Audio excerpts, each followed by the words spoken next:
전체적인 내용은 은혜가 가져온 세상입니다. 한번 시작된 은혜는 그 상태에 머무르지 않고 생명이 뿌리를 내려서 싹을 틔우고 줄기를 메어 마침내 꽃을 피우듯이 그 은혜의 영원한 생명력으로 확장되어 마침내 영화로움을 뽐낼 것입니다. 이와 관련하여 15절은 은혜의 제공입니다. 하나님은 아담의 타락으로 멸망에 빠진 인류에게 당신의 영원한 사랑 가운데 자비로 은혜를 베풀어 주셨습니다. 그리고 그 은혜가 얼마나 크며 풍성한 것인지를 말씀을 통해 보여주십니다. 16절은 하나님께서 베푸신 은혜의 내용이 무엇이며 그 내용은 확실하다는 것을 보증하는 말씀입니다. 우리는 16절을 통해서 하나님이 베푸신 은혜가 무엇인지 선명하게 이해하고 깨달을 수 있습니다. 17절은 은혜의 결과에 대한 말씀입니다. 하나님의 은혜는 한 번 주어지고 멈추는 것이 아니라 한 번 주어진 은혜는 계속 주어지고 앞으로도 주어지며 넘치도록 주어진다는 것이죠. 또한 그 은혜는 영원한 어느 한 목적지를 향하여 나아가고 있다는 것이죠. 바울은 이것을 아담과 예수 그리스도의 유사성의 관점과 차이점의 관점에서 대조 비교하여 하나님이 베푸신 은혜의 깊이와 풍성함과 탁월함을 증거하고 있어요. 그렇다면 우리에게 은혜가 필요한 이유는 무엇입니까? 그것은 아담의 한 범죄 때문입니다. 창세기 2장 16절에서 17절 여호와 하나님이 그 사람에게 명하여 이르시되 동상 각종 나무의 열매는 내가 임의로 먹되 선악을 알게 하는 나무의 열매는 먹지 말라. 내가 먹는 날에는 반드시 죽으리라 하시니라. 아담은 이와 같은 사실을 알았음에도 불구하고 선악을 알게 하는 나무의 열매를 그의 의지로 먹고 말았어요. 창세기 3장 6절 여자가 그 나무를 본즉 먹음직하고 보안직도 하고 지혜롭게 할 만큼 탐스럽기도 한 나무인지라. 여자가 그 열매를 따먹고 자기와 함께 있는 남편에게도 주매 그도 먹은지라. 이와 같이 아담은 범죄했고 하나님에 대하여 죄를 지었습니다. 그의 한 범죄, 그 한 죄는 결국 하나님의 심판을 가져왔어요. 로마서 5장 15절 그러나 이 은사는 그 범죄와 같지 아니하니 곧 한 사람의 범죄로 인하여 많은 사람이 죽었은즉. 여기서 문맥상 한 범죄, 한 사람의 범죄는 동일한 의미입니다. 이처럼 한 범죄, 한 사람의 죄는 결국 심판에 이릅니다. 여러분, 심판이 무엇입니까? 심판은 재판장의 선고나 결정을 말하죠. 다시 말해서 법의 선고입니다. 법정에는 재판장이 있고 그 앞에 죄인이 서 있죠. 그리고 죄인에 대한 증거가 제출되고 또한 검사의 기소가 있고 죄의 형량이 내려집니다. 거기서 재판장은 변호인의 진술을 듣고 최종 판결문을 낭독한 뒤 법의 선고를 합니다. 이것이 심판입니다. 하나님은 아담에게 미리 경고했죠. 내가 만일 범죄하고 불순종하면 이 심판을 받게 될 거야. 사도 바울은 이것이 그대로 되었다고 말씀하시죠. 창세기 3장 17절 아담에게 이르시되 내가 내 아내의 말을 듣고 내가 내게 먹지 말라 한 나무의 열매를 먹었은즉 땅은 너로 말미암아 저주를 받고 너는 내 평생에 수고하여야 그 소산을 먹으리라. 이 장면은 하나님께서 죄를 범한 아담에게 재판장으로서 최종 판결문을 낭독하는 장면입니다. 아담은 하나님의 계명에 불순종했고 그 결과 하나님의 법을 파괴했어요. 그래서 그는 범법자가 된 것이죠. 범죄란 언제나 죄의 책임을 동반하기 때문에 반드시 심판을 받아야 마땅합니다. 그래서 아담은 하나님의 심판을 받았던 것이죠. 여기서 심판은 하나님과 단절이며 하나님의 생명과의 단절로서 영원한 사망을 가리킵니다. 아울러 사망은 육체적인 죽음뿐만 아니라 영적인 죽음까지 포함한 개념입니다. 이와 같은 사망은 언제나 죄에 대한 형벌이자 하나님의 심판이죠. 그런데 문제는 아담 한 사람만 하나님과 단절되고 사망하는 것이 아니라 아담과 함께 많은 사람들이 하나님과 단절되었고 사망에 이르게 된 것입니다. 그래서 로마서 5장 15절에 이렇게 말씀하시죠. 곧 한 사람의 범죄를 인하여 많은 사람이 죽었은즉. 한 사람의 범죄는 한 범죄이지만 이로 인해 많은 사람들도 함께 사망에 이른 것이죠. 왜냐하면 많은 사람들은 그때 아담에게 속한 사람들이기 때문이죠. 그래서 그때 많은 사람들은 아담의 허리에 아담에게 속하여 존재했어요. 그 결과 이 한 번의 선고로 인하여 아담 한 사람으로부터 나온 많은 사람도 하나님의 심판을 받은 것입니다. 이와 같이 하나님의 심판을 받은 아담과 그의 후손인 많은 사람들은 하나님의 심판인 사망으로부터 구원이 절대적으로 필요했어요. 따라서 하나님은 영원한 사랑 가운데 아담과 그의 후손인 많은 사람들을 긍휼히 여기셨죠. 그래서 한 긍휼과 자비를 베풀어 주셨는데 그것이 바로 은혜입니다. 본문 15절에 이렇게 되어 있죠. 그러나 이 은사는 이렇게 시작합니다. 여기서 은사는 헬라어 카리스마로 값없이 수여된 선물을 뜻하죠. 값없이 수여된 선물을 우리는 하나님의 은혜라고 부릅니다. 여기서 값없이 수여되었다라는 것은 우리의 노력과 의지로 또는 공로로 주어졌다는 것이 아니죠. 하나님의 은혜는 우리의 노력이나 공로나 우리의 상태와 전혀 관계없이 하나님으로부터 일방적으로 수여된 선물입니다. 그래서 우리는 그것을 하나님의 은혜라고 부르죠. 그렇다면 우리에게 베풀어진 하나님의 은혜의 내용은 무엇입니까? 로마서 5장 16절 또 이 선물은 범죄한 한 사람으로 말미암은 것과 같지 아니하니 심판은 한 사람으로 말미암아 정죄에 이르렀으나 은사는 많은 범죄로 말미암아 의롭다 하심에 이름이니라. 여기서 하나님의 은혜의 내용은 두 가지인데요. 첫째는 하나님의 은혜는 심판, 정죄와 관련이 있다는 것이죠. 심판, 정죄 이것은 법정에서 쓰는 용어죠. 심판은 한 사람으로 말미암아 정죄에 이르게 했다라는 것이죠. 사도 바울은 하나님의 심판의 성격을 정죄로 규정했어요. 따라서 정죄는 칭의의 반대 개념으로서 법정에서 우리가 의롭지 않다고 선언하는 법의 선고를 말합니다. 이와 같은 정죄의 개념을 뒷받침해 주는 단어가 본절에 의롭다 하심입니다.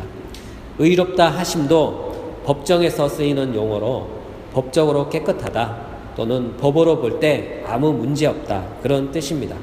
그런데 하나님의 은혜는 많은 범죄를 의롭게 하신다는 것이죠.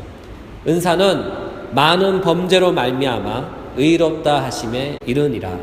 그래서 하나님의 은혜는 너는 죄인이야 라고 낙인 찍힌 많은 사람들을 너는 의인이야 라고 불릴 수 있게 하신다는 것이죠. 여러분, 그것이 어떻게 가능할까요? 바로 예수 그리스도 때문에 가능해졌어요. 로마서 5장 18절 그런즉 한 범죄로 많은 사람이 정죄에 이른 것 같이 한 의로운 행위로 말미암아 많은 사람이 의롭다 하심을 받아 생명에 이르느니라. 여기서 한 의로운 행위는 예수 그리스도의 십자가의 죽음과 순종을 포함한 단어입니다. 예수 그리스도께서 십자가에서 죽으셨기 때문에 그의 대속적 속죄가 한 범죄로부터 많은 범죄로부터 우리를 구원하여 우리를 의롭게 하셨다는 사실이죠. 여러분, 예수 그리스도의 한 의로운 행위가 우리를 죄로부터 구원하여 의롭게 하십니다. 이 사실을 믿으시기 바랍니다. 우리를 의롭게 한 것은 바로 예수 그리스도의 한 의로운 행위입니다. 따라서 이와 같은 이유로 하나님의 은혜는 예수 그리스도 안에 있으며 예수 그리스도를 통하여 우리에게 베풀어집니다. 에베소서 1장 3절에는 이것을 예수 그리스도의 안에 속한 모든 신령한 복이라고 했어요. 그러므로 우리가 하나님의 은혜의 선물을 받아 누리려면 예수 그리스도 앞으로 나아가야 합니다. 예수 그리스도 안에 하나님의 은혜가 있어요. 이와 같은 이유로 우리가 예수를 믿어야 하나님의 은혜가 있고 하나님의 은혜를 받아야 마침내 우리가 의롭게 되는 것이죠. 그 결과 우리는 하나님의 법정에서 재판장이신 하나님 앞에 설 때에 너희는 죄 없다, 너희는 의롭다 라고 선언되는 것입니다. 이것을 우리는 칭의라고 부릅니다. 첫사람 아담은 우리를 죄인으로 사망으로 이끌었으나 예수 그리스도는 우리를 의인으로 생명으로 인도합니다. 아담은 많은 사람들을 정죄받게 했으나 예수 그리스도는 많은 사람들을 칭의받게 합니다. 따라서 하나님의 은혜의 첫 번째 내용은 예수 그리스도를 통한 칭의입니다. 하나님의 두 번째 은혜의 내용은 사망과 관련이 있죠. 로마서 5장 17절 한 사람의 범죄로 말미암아 사망이 한 사람을 통하여 왕노릇하였은즉 한 사람의 범죄를 통해 사망이 들어왔고 그 사망이 온 세상에 왕노릇한다는 것이죠. 다시 말해서 한 사람의 범죄를 통해 사망이 건세를 얻어 왕노릇한다는 것입니다. 아담 때문에 사망이 온 인류에 대하여 보편적인 지배력을 획득했다는 것이에요. 사랑하는 여러분, 우리가 살고 있는 세상은 어떤 곳입니까? 사망이 왕노릇하는 세상입니다. 아담의 한 범죄 이후 사망은 세상에서 왕노릇합니다. 사망은 정복자가 되어 모든 육체를 장악했고 사망은 승리자가 되어 모든 육체를 이기었습니다. 세상은 사망의 영향력 아래에 있으며 사망의 지배를 받는 곳입니다. 따라서 우리는 모두 사망의 종이죠. 왜냐하면 우리 중 어느 누구도 사망에 대항하여 이긴 사람이 없기 때문입니다. 세상 모든 사람들이 죽었다는 사실, 이것은 우리가 사망의 종이라는 확실한 증거입니다. 그러므로 사망은 우리에게 여전히 공포와 두려움의 대상이죠. 더욱이 천국에 관한 소망이 없는 예수 그리스도 안에 있는 영생에 관한 지식이 없는 그들에게는 또한 이 세상의 생명이 전부인 그들에게 죽음은 가공할 두려움입니다. 아무도 사망의 쇠사슬에서 벗어날 수가 없어요. 이와 같은 의미에서 세상은 죽음의 기운이 가득 찬 곳이며 절망과 우울과 종말의 장소입니다. 한마디로 사망이 왕노릇하는 곳이에요. 이것은 한 사람의 범죄로 인해 발생한 결과입니다. 이와 같은 세상에 기쁨의 소식이 나타났어요. 그것은 바로 하나님의 은혜입니다. 로마서 5장 17절 한 사람의 범죄로 말미암아 사망이 그 한 사람을 통하여 왕노릇하였은즉 더욱 은혜와 의의 선물을 넘치게 받은 자들은 한 분 예수 그리스도를 통하여 생명 안에서 왕노릇하리로다. 여기에 하나님의 은혜가 나타났어요. 그것은 바로 한 분 예수 그리스도를 통한 생명입니다. 하나님 은혜 안에는 생명이 있어요. 이 사실을 믿으시기 바랍니다. 여기서 생명은 값없이 수여된 선물로서 하나님의 은혜인 것이죠. 하나님의 은혜가 생명인 까닭은 은사가 사망과 대조되고 있기 때문이죠. 따라서 하나님의 은혜는 영원한 생명입니다. 하나님의 은혜가 사망에서 우리를 구원합니다. 하나님의 은혜가 사망에서 많은 사람들을 구원합니다. 이것이 어떻게 가능할까요?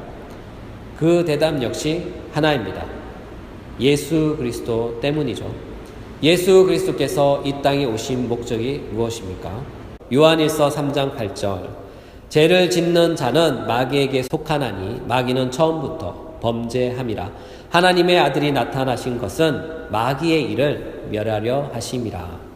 예수 그리스도께서 이 땅에 오신 목적은 바로 마귀의 일을 멸하러 오셨어요. 마귀의 일이 무엇입니까? 많은 사람들을 죄짓게 만드는 일입니다. 죄는 사망이 지배력을 강하게 행사하는 영역이죠. 죄는 사망이 권세를 떨치는 곳입니다. 따라서 죄가 많으면 많을수록 사망의 지배력과 영향력은 커지고 확장되는 것이죠. 예수 그리스도께서 이 땅에 오신 목적은 바로 마귀의 일을 중단시키고 그가 하는 일을 멸하기 위해 오셨어요. 사망의 지배력과 영향력을 제어하며 정복하기 위해 오셨어요. 사망에 매여 죽기를 무서워하며 종노릇하는 모든 자들을 구원하여 사망이 쏘는 공포와 두려움에서 벗어나게 하기 위해 오셨어요. 그 결과 더 이상 사망의 노예로서 비굴하게 살지 않고 죽음을 정복하신 예수 그리스도를 통해 사망이 더 이상 왕노릇하지 못하도록 하셨어요. 그래서 사도 바울은 이렇게 말씀합니다. 고린도전서 15장 55절에서 57절. 사망아 너의 승리가 어디 있느냐? 사망아 내가 쏘는 것이 어디 있느냐? 사망이 쏘는 것은 죄요 죄의 권능은 율법이라. 우리 주 예수 그리스도로 말미암아 우리에게 승리를 주시는 하나님께 감사하노니. 따라서 예수 그리스도 안에 있는 사람은 이제는 더 이상 사망의 종이 아니에요. 이제는 더 이상 사망의 지배 아래, 영향력 아래 메인 종이 아니에요. 우리는 예수 그리스도를 통해 참 자유인이 되었으며 이제는 사망이 왕노릇하는 세상에 속한 것이 아니라 은혜 안에 속한 참 자유인이 된 것입니다. 이와 같은 하나님의 은혜인 영원한 생명이 예수 그리스도 안에 있어요. 요한일서 5장 12절. 아들이 있는 자에게는 생명이 있고 하나님의 아들이 없는 자에게는 생명이 없느니라. 우리가 반드시 예수 그리스도를 만나야 하는 이유는 하나님의 아들 안에 영원한 생명이 있기 때문이에요. 사랑하는 여러분, 영원한 생명이 있어야 사망을 이깁니다.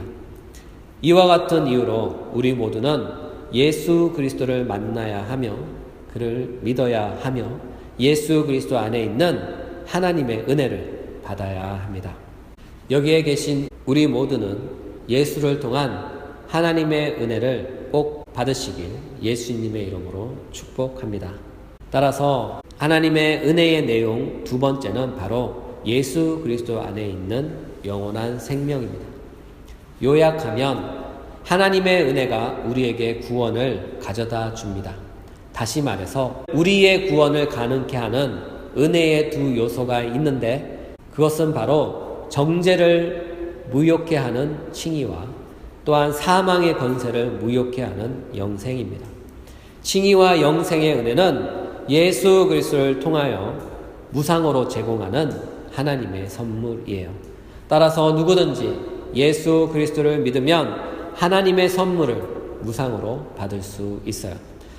그러므로 우리 모두는 예수 그리스도를 믿으시고 예수 그리스도 안에서 무상으로 제공된 하나님의 선물인 은혜를 통해 죄인에서 의인으로 사망에서 생명으로 옮겨지는 대박 인생 역전을 이루시길 예수님의 이름으로 축복합니다. 마지막으로 한 가지만 더 나누도록 하겠습니다. 은혜가 가져온 세상입니다. 하나님의 은혜가 가져온 세상은 무엇이죠? 그것은 17절에 답하고 있어요. 로마서 5장 17절. 더욱이 은혜와 의의 선물을 넘치게 받은 자들은 한 분 예수 그리스도를 통하여 생명 안에서 왕노릇하리라. 우리가 생명 안에서 왕노릇한다는 것이죠.